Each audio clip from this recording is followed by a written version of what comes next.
दोस्तों, पितृपक्ष की ये पौराणिक कथा जो भी मनुष्य पूरा ध्यान से सुन लेता है उसे जीवन में अधिक दुख और गरीबी का सामना नहीं करना पड़ता है।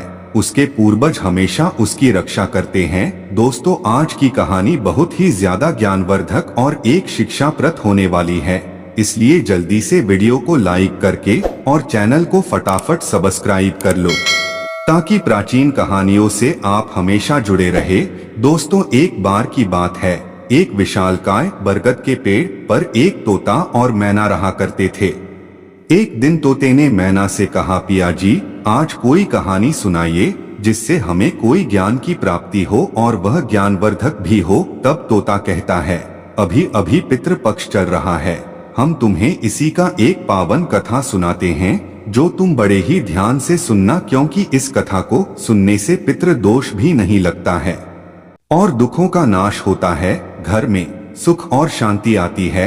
तब मैना कहती है, हे पिया जी, मैं इस कहानी को आपसे वादा करती हूँ बहुत ही ध्यान से सुनूंगी। तब तोता कथा को आरंभ करते हुए कहता है, हे प्रिय, पूर्व काल की बात है, एक सुंदर से नगर में जोगे तथा भोगे दो भाई रहा करते थे। दोनों में आपसी बैर था, इसलिए दोनों भाई अलग अलग रहते थे। जोगे धनी था और भोगे निर्धन। वैसे फिर भी दोनों भाई में काफी ज्यादा प्रेम था। जोगे की पत्नी को धन का अभिमान था, किंतु भोगे की पत्नी बड़ी सरल हृदय की थी।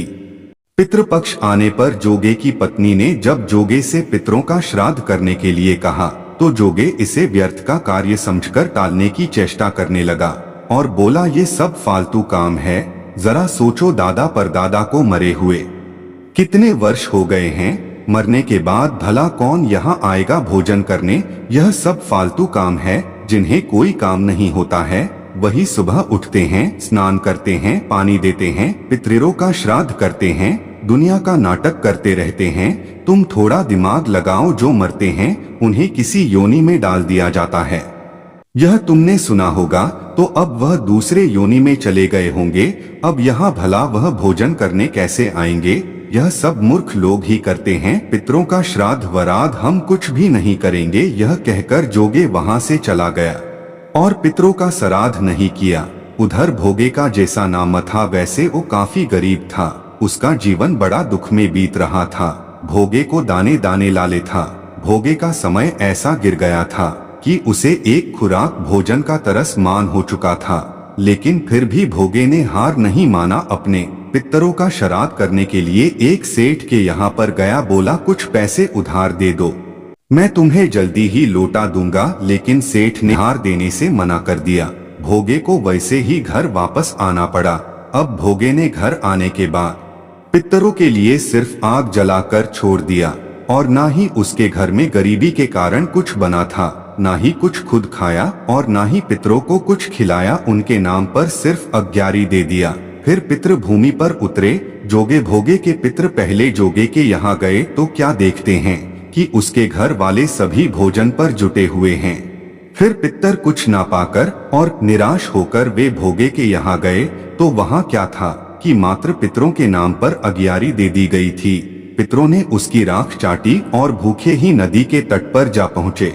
थोड़ी देर में सारे पितृ इकट्ठे हो गए और अपने अपने यहाँ के श्राद्धों की बढ़ाई करने लगे। जोगे भोगे के पितरों ने भी अपनी आप बीती सुनाई। फिर वे सोचने लगे कि अगर भोगे भी समर्थ होता तो शायद हमें भूखा न रहना पड़ता, मगर भोगे के घर में तो एक जून की रोटी भी खाने को नहीं थी। यही सब सोचकर पितरों को भोगे पर दया आ गई। अचानक वे नाच नाच कर गाने लगे कि भोगे के घर धन हो जाए, भोगे के घर धन हो जाए। मित्रों, कथा को आगे बताते हुए तोता मैना से कहता है, हे प्रिय, फिर सांझ होने को हुई। भोगे के बच्चों को कुछ भी खाने को नहीं मिला था। उन्होंने माँ से कहा, भूख लगी है। तब उन्हें टालने की गरज से भोगे की पत्नी ने कहा, जाओ, आंगन में हौदी औंधी रखी है, उसे जाकर खोल लो और जो कुछ मिले बांटकर खा लेना। बच्चे वहाँ पहुँचे तो क्या देखते हैं कि हौदी मोहरों से भरी पड़ी है। वे दौड़े दौड़े माँ के पास पहुँचे और उसे सारी बातें बताईं। आंगन में आकर भोगे की पत्नी ने यह सब कुछ देखा तो वह भी हैरान रह गई कि इतना सारा मोहर यहाँ पे कैसे आ गया। फिर उसने भोगी को बुलाया और सारे मोहरों को दिखाया। फिर भोगे भी इतनी सारे मोहरों को देखकर हैरान हो गया कि इतने सारे मोहर कहाँ से आया, लगता है हमारे पूर्वज ने हमारी सुन ली है। चुप रहो, शोर मत करो, अब हम भी धनवान हो गए हैं। इस प्रकार भोगे भी काफी धनी हो गया, मगर धन पाकर वह घमंडी नहीं हुआ। दूसरे साल का पितृपक्ष आया तो श्राद्ध के दिन भोगे की स्त्री ने 56 प्रकार के व्यंजन बनाए और ब्राह्मणों को बुलाकर श्राद्ध किया, भोजन कराया, दक्षिणा दी। जेठ जेठानी को सोने चांदी के बर्तनों में भोजन कराया। इससे पितृ बड़े प्रसन्न तथा तृप्त हुए। दोस्तों, कथा को आगे बताते हुए तोता मैना से कहता है, हे प्रिय, देखा भोगे अब अपने भाई से भी काफी ज्यादा धनवान हो गया था, लेकिन उसके अंदर अहंकार जरा भी नहीं था। उसने अपने जेठ जेठानी को सोने की थाली में भोजन कराया, उनका खूब स्वागत किया।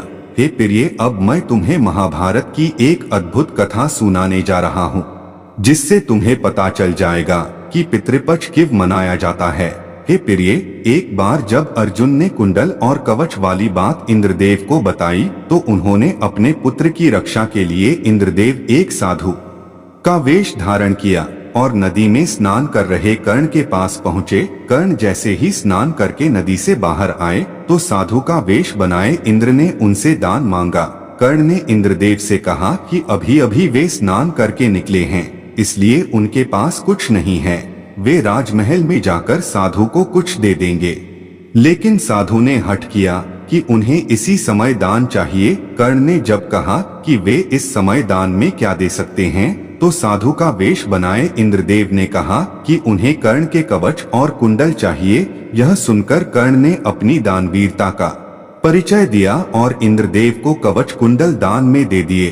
कुरुक्षेत्र की रणभूमि पर कर्ण को छल से मारा गया था। असल में कर्ण को मिले कई शाप ही उनकी मृत्यु का कारण बने और अर्जुन ने छल से कर्ण पर उस समय वार किया जब कर्ण के रथ का पहिया जमीन में धंस गया था। युद्ध के नियमों के अनुसार किसी भी निहत्थे योद्धा पर वार नहीं किया जा सकता था, लेकिन कर्ण को मारने के लिए छल करना पड़ा, क्योंकि कर्ण अन्याय के साथ खड़े थे। कर्ण के पुण्य कर्मों के कारण उन्हें मृत्यु के बाद स्वर्ग मिला, लेकिन स्वर्ग में पहुंचकर भी कर्ण को भूखा रहना पड़ा। स्वर्गलोक में पहुंचने के बाद दानवीर कर्ण को हर तरफ सोना ही सोना नजर आया। इंद्रदेव ने कर्ण को सोना भेंट किया और अन्न की थालियों में भी सोना ही आया। यह देखकर कर्ण बहुत हैरान रह गए। कर्ण ने इंद्रदेव से प्रश्न किया कि उन्होंने तो अपने जीवन में इंद्रदेव को अपने सोने के कवचकुंडल तक दे दिए थे, तो फिर मुझे अन्न की जगह सोना क्यों मिल रहा है? आखिर मुझसे क्या अपराध हुआ है? कर्ण का प्रश्न सुनकर देवराज इंद्र ने मुस्कुराते हुए कहा, हे महान दानवीर कर्ण, तुम बहुत दानी हो, लेकिन केवल सोने का दान करना ही मुक्ति और स्वर्ग में सुख शांति के द्वार नहीं खोलता, बल्कि पितरों की कृपा पाकर ही स्वर्ग का आनंद लिया जा सकता है। तुमने अपने जीवन में कभी भी पितरों का तर्पण नहीं किया है। देवराज इंद्र का उत्तर सुनकर कर्ण ने हाथ जोड़कर कहा कि उन्हें नहीं पता था कि उनके पूर्वज कौन हैं और वे किस कुल से संबंध रखते हैं। इस कारण से वे कभी भी अपने वास्तविक पितरों के नाम पर कुछ दान नहीं कर पाए। मृत्यु होने से कुछ समय पूर्व ही उन्हें यह रहस्य पता चला था कि वे भी वास्तव में कुंती पुत्र हैं। कर्ण की व्यथा सुनकर देवराज इंद्र ने कर्ण को 16 दिनों के लिए फिर से पृथ्वी पर भेजा। पृथ्वी लोक पर वापस आकर कर्ण ने अपनी गलती सुधारते हुए 16 दिनों तक पितरों का तर्पण और श्राद्ध किया। कर्ण ने पितरों के नाम पर अन्नदान भी किया। पौराणिक कहानी के अनुसार इन्हीं 16 दिनों को पितृपक्ष नाम से जाना गया था। दोस्तों, इस प्रकार तोता ने मैना को कहानी सुनाया है।